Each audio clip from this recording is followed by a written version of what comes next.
José escapó de las balas en Cuba para morir en las rocas de Miami. El destino tiene un sentido del humor macabro. Esa noche el béisbol no perdió solamente a un lanzador, perdió su sonrisa más brillante, perdió la electricidad. Pero mientras los noticieros hablaban de toxicología, de velocidad y de alcohol, nadie hablaba de lo que realmente mató a José.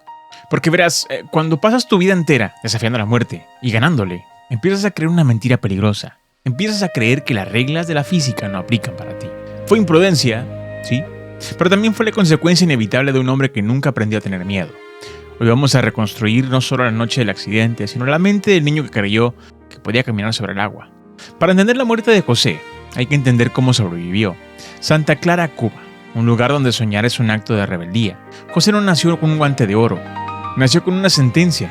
Desde niño, su único objetivo era escapar, no por el dinero, sino por la libertad de ser. 3 veces intentó escapar de la isla. 3 veces falló. Y en Cuba fallar al escapar no significa volver a casa y ya, significa cárcel. José conoció las rejas siendo un adolescente. Le dijeron que nunca jugaría béisbol. Le dijeron que se rindiera. Pero hay un tipo de mente que no procesa el no como una negativa, sino como un combustible. 4º intento. Un bote precario, noche cerrada, el Golfo de México rugiendo. Aquí ocurre el momento de que define su psicología para siempre. Alguien cae al agua, en la oscuridad entre olas de 3 metros. José no lo piensa, no duda, se lanza al mar para salvar a esa persona. Cuando logra agarrar el cuerpo y subirlo al bote, se da cuenta de quién es. No era un extraño, era su madre. Piénsalo un segundo. Tienes 15 años, te lanzas a la muerte para salvar una vida y resulta ser la mujer que te dio la vida a ti. En ese momento el cerebro de José Fernández codificó un mensaje que lo acompañaría hasta el final. El riesgo siempre vale la pena. Soy invencible. El agua no me puede matar. Ese día José venció el mar. Lo que no sabía es que el mar es paciente. El mar sabe esperar. Llegar a Estados Unidos fue solo el primer acto. Lo que siguió fue una explosión nuclear. En 2013, José Fernández no solo debutó en las Grandes Ligas, las tomó por asalto. No lanzaba pelotas, lanzaba piedras cargadas de rabia y alegría. Su recta tocaba a las 98 millas, pero su curva era una ofensa a la gravedad. La llamaban The Defector, pero no eran sus números, era él. El béisbol es un deporte serio y a veces aburrido, lleno de reglas no escritas. José rió de todas ellas. Celebraba cada strike como si fuera el último. Se reía con los rivales tal cual fuera un niño con un parque de diversiones. Miami, una ciudad construida por exiliados, vio en él a su Mesías.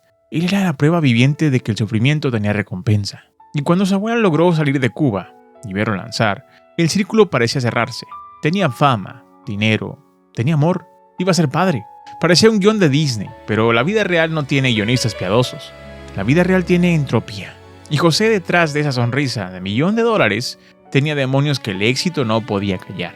Aquí es donde la historia cambia, porque tendemos a ver a los atletas como estatuas de bronce, perfectos, sólidos, pero José era un joven de 24 años con el mundo a sus pies y una impulsividad que nadie controlaba.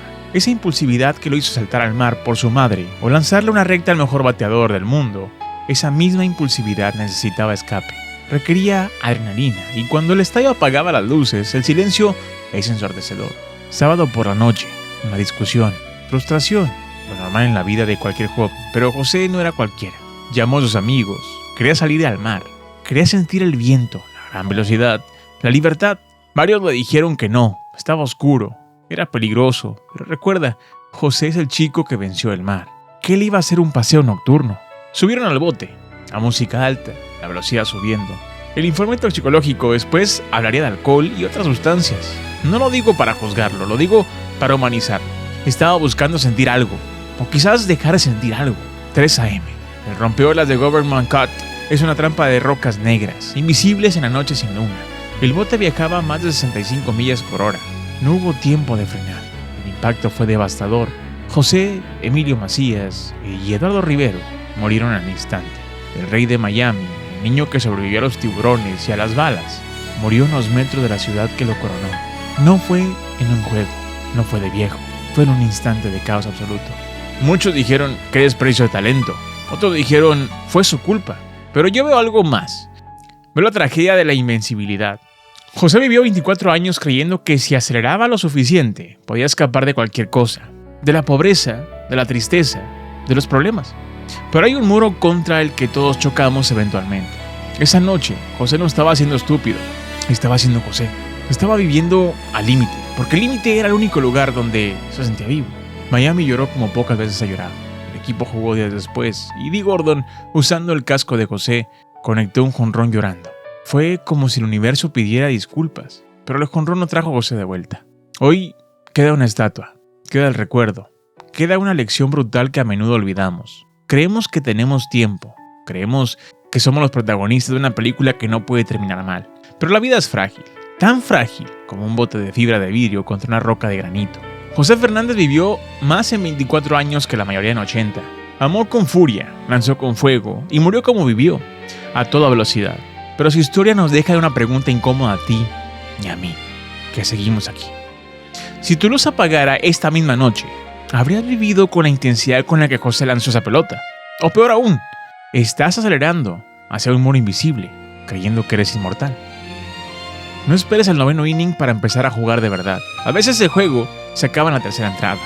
Si esta historia movió algo en ti, no te quedes con la emoción. Úsala, vive. Y si quieres seguir explorando la grieta del alma humana y las historias que nadie más cuenta, ya sabes dónde encontrarme. Soy Molano y esto fue un recordatorio de vida en la vida de José Fernández. Nos vemos en la siguiente. Hasta la próxima.